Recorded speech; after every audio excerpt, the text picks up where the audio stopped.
In August 2025, the White House issued a directive to the Smithsonian Institution: review all exhibits to ensure they align with a new vision of Americanism ahead of the nation's 250th anniversary. The goal? To promote American exceptionalism and remove what the administration calls divisive or partisan narratives. Critics worry this means erasing stories of conflict, inequality, and criticism from museum displays. Former President Trump amplified the message, demanding museums focus on success, brightness, and the future, instead of difficult chapters like slavery. The Smithsonian, long a repository of the nation's complex memory, now faces pressure to present a sanitized, celebratory version of history. This directive challenges the institution's mission to offer a nuanced account of America's past. Curators are being asked to prioritize a political agenda over historical accuracy. The risk museums could become tools for state-sponsored ideology, rather than places for honest reflection. The debate has sparked alarm among historians and the public alike. The future of how America tells its own story is suddenly up for grabs. Many see echoes of George Orwell's 1984 in this push to reshape the Smithsonian's narrative. In Orwell's world, the Ministry of Truth rewrites history to fit the ruling party's agenda, erasing inconvenient facts and controlling collective memory. Critics fear the Smithsonian could become a real-life Ministry of Truth, discarding uncomfortable truths for a state-approved story.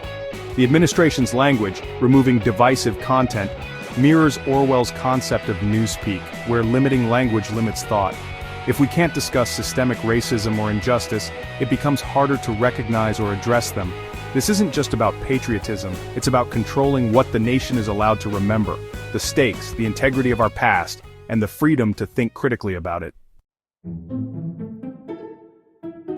The Smithsonian controversy is part of a broader campaign to control official narratives across American life. The Department of Education is removing diversity, equity, and inclusion initiatives from schools, reshaping curricula to fit a preferred viewpoint. Universities face pressure to avoid controversial topics, threatening academic freedom. Even government websites have quietly deleted or altered historical content, sometimes erasing references to figures like Harriet Tubman or events like the Enola Gay mission. These changes often happen without explanation, making it easy to rewrite history in the digital age.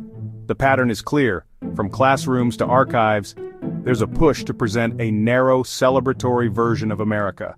The Smithsonian Directive is just the latest front in this larger culture war.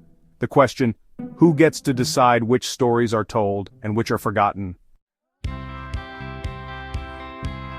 America's 250th anniversary is being shaped very differently from its 200th in 1976.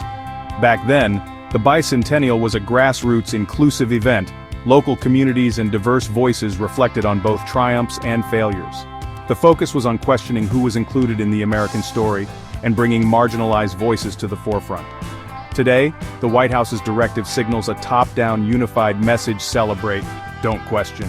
The new approach prioritizes national pride over honest inquiry, a sharp departure from the pluralism of 1976.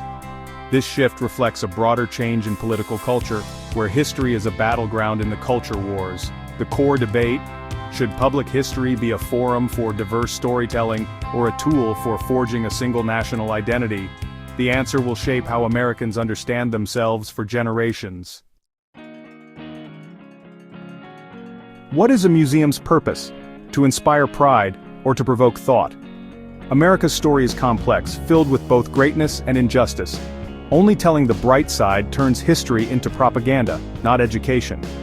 Erasing struggles like civil rights or women's suffrage dishonors those who fought for progress. A healthy democracy needs citizens who can confront uncomfortable truths and hold the nation accountable. Learning about painful chapters doesn't diminish America's achievements, it deepens our understanding and resilience. The Smithsonian's duty is to present the full, complicated story, not a sanitized version. True patriotism is built on honesty, not myth.